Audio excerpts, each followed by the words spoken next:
everyone, welcome to the class of English Fundamentals. Yes, this is the name of my course, and I am very happy that I have created this course with during the completion of this course. So the thing is that I would like to thank Dr. David and all the people who actually helped me in the creation of this course. Let's take a tour of my course. I am trying my level best to keep this video in 5 minutes. So here is the welcome note, and then there are the announcements and the syllabus. I'm not going to delve deep into the syllabus and everything, that will take a lot of time, but I have included all the modules details, all the rubrics, what are my expectations and everything in my syllabus. And then here is the welcome video. Let's take a look on my topic 1 or the module 1.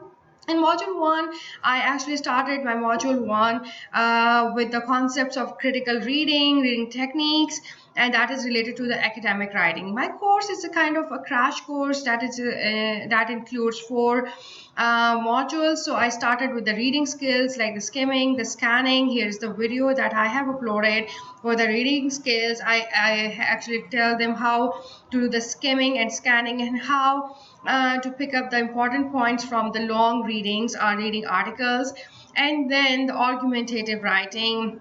How the students are required to structure their essay, how to write the introduction, body and conclusion, everything like that.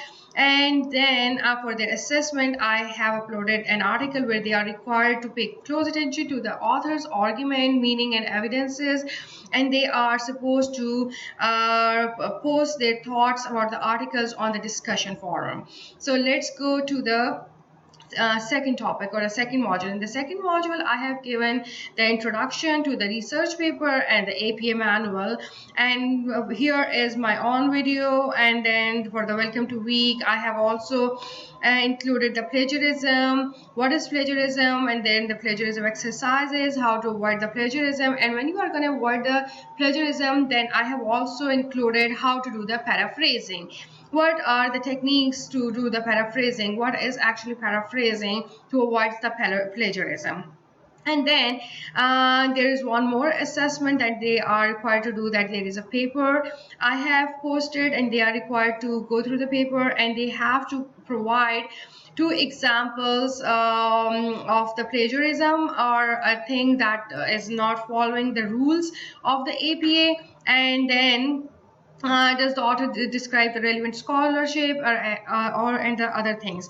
And then also I have included the APA template, APA citations and referencing, and also introduced the project-based learning. So that is my final project for the students. So the students are required to set up an appointment set up an appointment with the career office at University of Maine, and they have to think about their career goal, and they are supposed to search into the newspapers and other online resources that what is their profession and what are the benefits of their profession, why have they chosen this profession. They have to incorporate 3 or 4 references for their final project. Let's go towards the topic number 3, keeping in view that time is short. I'm trying to complete all of my things. So in welcome module 3, there's a mock interview.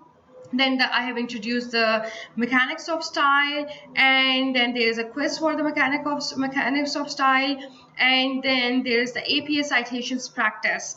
That is another thing that I have attached a paragraph with the list of references below, and they are students are required to replace the bracketed letter, insert the correct citation where indicated, and making sure correctly to use the correct format of the citations as per APA style. And then for my topic number 4, that is my final module, that covers the title page, the abstract, how to make the title page, how to do the running head, the abstract, the headings, and the reference pages. So after this final module, the students are required to submit their final project, and they are required to include at least 3 to 4 references. And for their reference for their final project, they are required to come up with a they're required to come up with a final project with a cover paper, title paper, then the abstract and everything, keeping in view the APA style. And again, thank you so much. I am really very happy, and that this course was a great opportunity for me to learn a lot of things from you people, from you guys, and I have learned a lot of techniques, and I've learned a lot of other apps and the platforms available. Thank you so much, Dr. David, for your help and support.